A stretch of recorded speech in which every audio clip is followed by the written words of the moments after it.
esta pintura neoexpresionista, como el neoabstraccionismo, es una pintura que tiene una dependencia enorme sobre escuelas anteriores que eran modernistas y que las fragmentan. Más bien una intención de apropiación, una intención de terminar con el arte por medio de una intención de romper con los esfuerzos del artista por la originalidad, romper con esos esfuerzos, decir que esos esfuerzos están relacionados con el capitalismo, que esos esfuerzos están relacionados con ambiciones e intenciones del artista como persona ambiciosa, persona que quiere más que nada triunfar. Es una pintura más que nada irónica, ya totalmente dependiente de lo que se ha hecho. Por eso, por lo que no quiero yo poner a Nabil Canso entre los neoexpresionistas, como tampoco me gustaría ponerlo entre los neoabstraccionistas. Me parece a mí, y volvemos con esto al tema, que la pintura de Nabil, definida en el modo en que definía antes la idea de pintor anterior, posterior a la pintura occidental. Pero tampoco quiero yo decir que sea apocalíptica. Quiero darles esta pequeña lectura en lo que me queda de la conferencia, si me permiten que la extienda un poquito más. Quería darles una pequeña lectura del modo en que Heidegger interpreta al expresionismo. En este sentido, la interpretación heideggeriana del expresionismo se parece mucho más a lo que yo quiero decir, ideas o pinturas o poesía del tercer mundo. Como digo, el tercer mundo no quiere decir algo que esté fuera de los dos mundos civilizados que conocemos, sino que es algo que está fuera, que esté fuera o bien racialmente o bien espacialmente, sino que si está fuera temporalmente. Por eso es por lo que la expresión de lo temporal es tan importante. La expresión de lo temporal tiene una importancia enorme en la pintura que yo llamaría del tercer mundo, porque anticipa una concepción de la historia, anticipa unas relaciones entre lo histórico como narración fundada en las ambiciones de los pueblos y lo histórico como interpretación de la vida humana. Cuando se entiende lo histórico de esa manera, entonces se puede empezar a trascender un poco el sentido de lo que se entiende aquí como apocalipsis. Porque el apocalipsis se entiende aquí como idea del final de la historia. Que la historia tiene que llegar a un final y tiene que llegar a un final catastrófico. O bien que la historia empieza con una catástrofe y que de ahí vamos de mal en peor. Estas ideas de la historia, estas filosofías de la historia, son parte de un modo de comprender la historia que no se relaciona fundamentalmente con lo que Heidegger comprende que debe ser el sentido de la existencia humana. Para entenderlo esto un poco mejor, vamos a ver entonces algunas ideas de la interpretación heideggeriana de los poemas del poeta alemán Georg Trakl.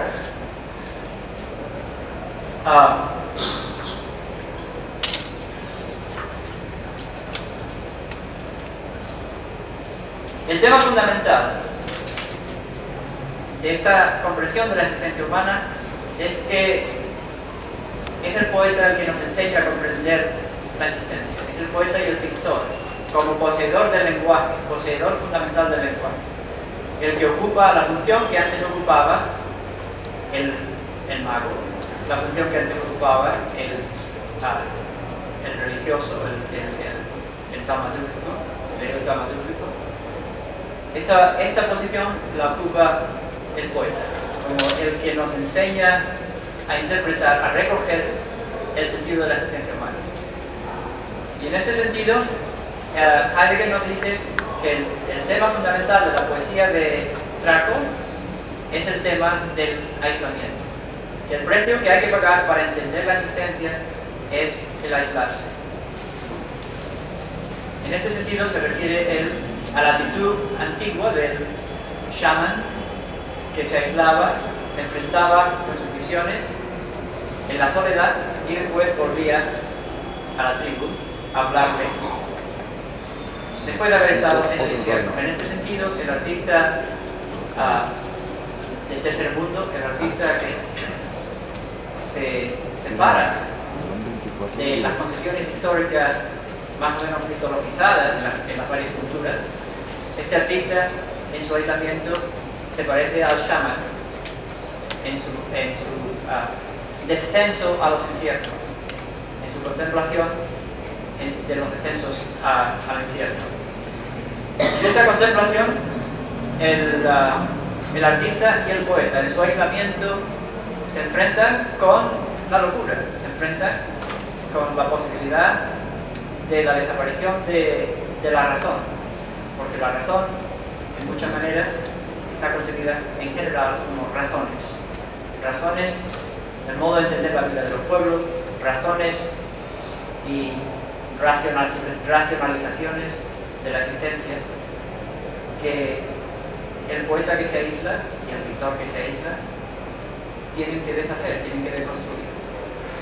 Y en este sentido hay una línea muy fina, una línea divisoria que casi no se puede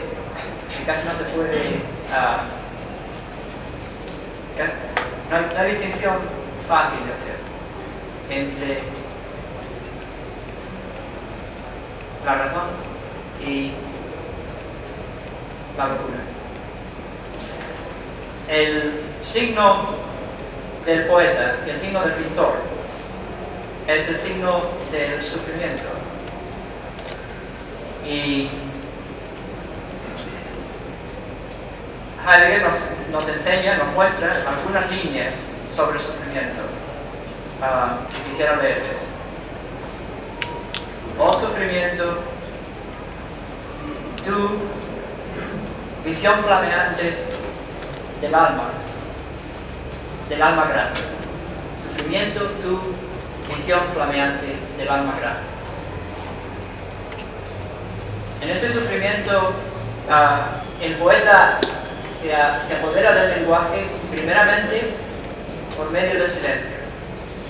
El silencio del poeta, el silencio del pintor, es el modo de comprender, el modo de comprender sin tenerse que enfrentar con el diálogo continuo de la gente, con el diálogo ensordecedor de la muchedumbre.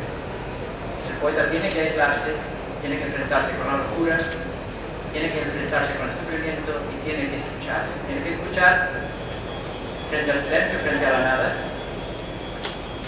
Y entonces, en este silencio profundo y en este modo profundo de escuchar, el poeta puede reinventar el lenguaje, que es algo necesario para todos. El lenguaje hay que reinventarlo